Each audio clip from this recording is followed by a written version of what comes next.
Sudrajat penjual es gabus keliling seolah sedang tersambar petir di siang bolong. Sebab ia tengah berjualan seperti biasa, mendadak harus berurusan dengan aparat. Tak hanya itu, ia juga mendapatkan tuduhan.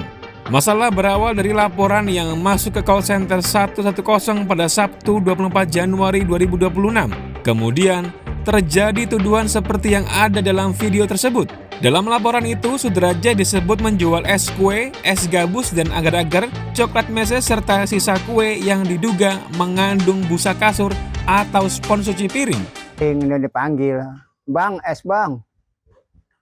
Taunya dia dibejek-bejek sama anaknya.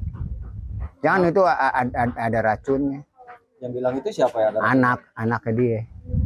Datang. Marah-marah saya ditonjok cetot ya. Berapa kali Bapak dipukul? 5 kali. Bagian apa Bapak dipukul? Nih, ini sama-sama si sahabat nih. Sahabat pakai apa? Pakai selangsang ini. Setelah itu diketahui bahwa es gabus yang dijual Sudrajat aman untuk dikonsumsi.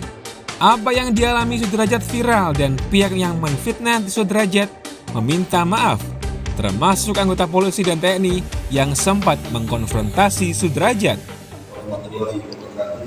Saya Saiful Iqbal Mulyadi, Babin Mas Kelurahan Rawa Jakarta Pusat.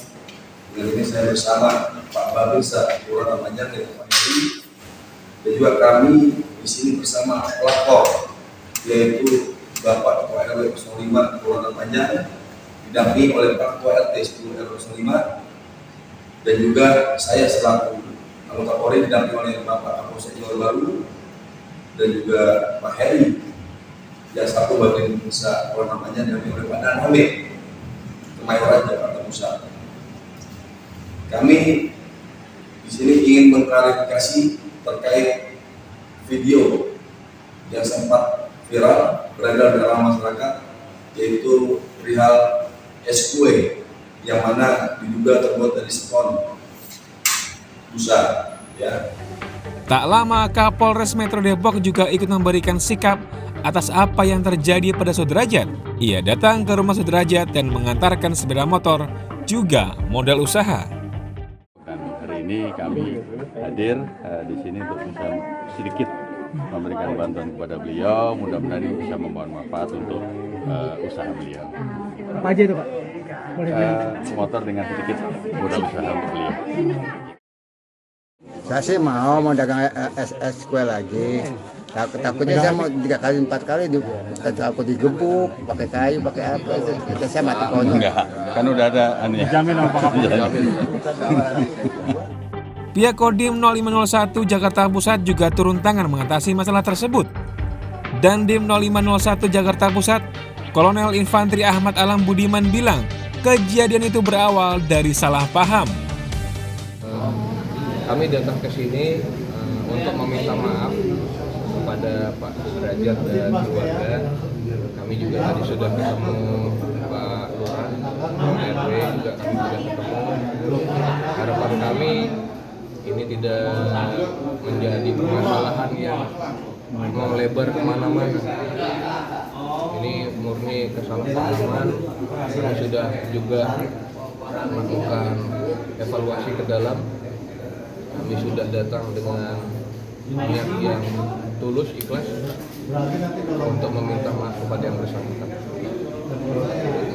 Apabila mungkin beredar perkataan, pernyataan yang mungkin menyudutkan seperti yang ada di media, harapan kami ini tidak berkepanjangan. Kami akan koreksi ke dalam anggota kami untuk menelusuri, menyelidiki lebih dalam, bertanya 4 mata dari hati ke hati apakah bersangkutan memang ada indikasi memukul. Yang mudah-mudahan itu tidak terjadi karena itu bertentangan dengan doktrin dan ajaran kami dari institusi TNI tersebut. Oke, terima kasih. Adapun anggota TNI yang menuduh Sudrajat juga menjalani sanksi. Sementara itu, Menteri Koordinator Bidang Hukum, HAM, Imigrasi, dan Pemasyarakatan Yusril Iza Mahendra juga ikut merespons apa yang dialami Sudrajat. Ia menyinggung soal sanksi bagi aparat. Semua itu akan diambil satu langkah-langkah sesuai dengan prosedur internal kepolisian itu sendiri, baik penegakan disiplin maupun pelanggaran etik sampai kepada kemungkinan juga akan diambil satu langkah hukum terhadap hal itu. Jadi masyarakat tidak perlu khawatir ya. Anggota kepolisian bisa saja melakukan kesalahan dalam melaksanakan tugas, dan kalau mereka melakukan kesalahan tentu akan diambil satu tindakan, baik itu tindakan disiplin, tindakan etik, maupun juga tindakan sesuai dengan peraturan hukum yang berlaku. Yang paling penting, aparat penegak hukum kita itu sendiri memang kita harus menghormati mereka, diberikan kewenangan oleh negara dan undang-undang untuk menjalankan tugas dan kewajibannya dalam proses menegakkan hukum itu sendiri. Kalau ada warga masyarakat yang melanggar hukum, maka tugas polisi untuk mengambil langkah-langkah hukum baik dalam bentuk pengamanan maupun kemudian dalam langkah penegakan hukum, misalnya melakukan penahanan, penangkapan, penyelidikan dan penyidikan. Penahanan itu semua adalah kewenangan kepolisian. Tapi kalau aparat kepolisian itu melakukan kesalahan, tindakan yang berlebihan, tindakan yang di luar hukum, maka mereka pun juga dapat ditindak sesuai dengan tingkat kesalahannya masing-masing. Jadi masyarakat harus hormati polisi itu menjalankan tugasnya, tapi kalau polisinya juga harus melaksanakan tugas dengan sebaik-baiknya sesuai dengan peraturan perundang yang berlaku.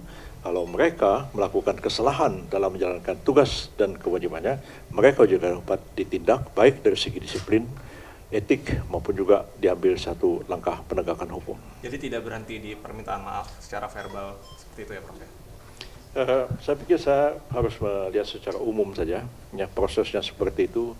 Detail-detail permasalahan yang terjadi itu harus ditanyakan langsung kepada kepolisian, karena ini kan bukan instansi langsung kami, begitu ya.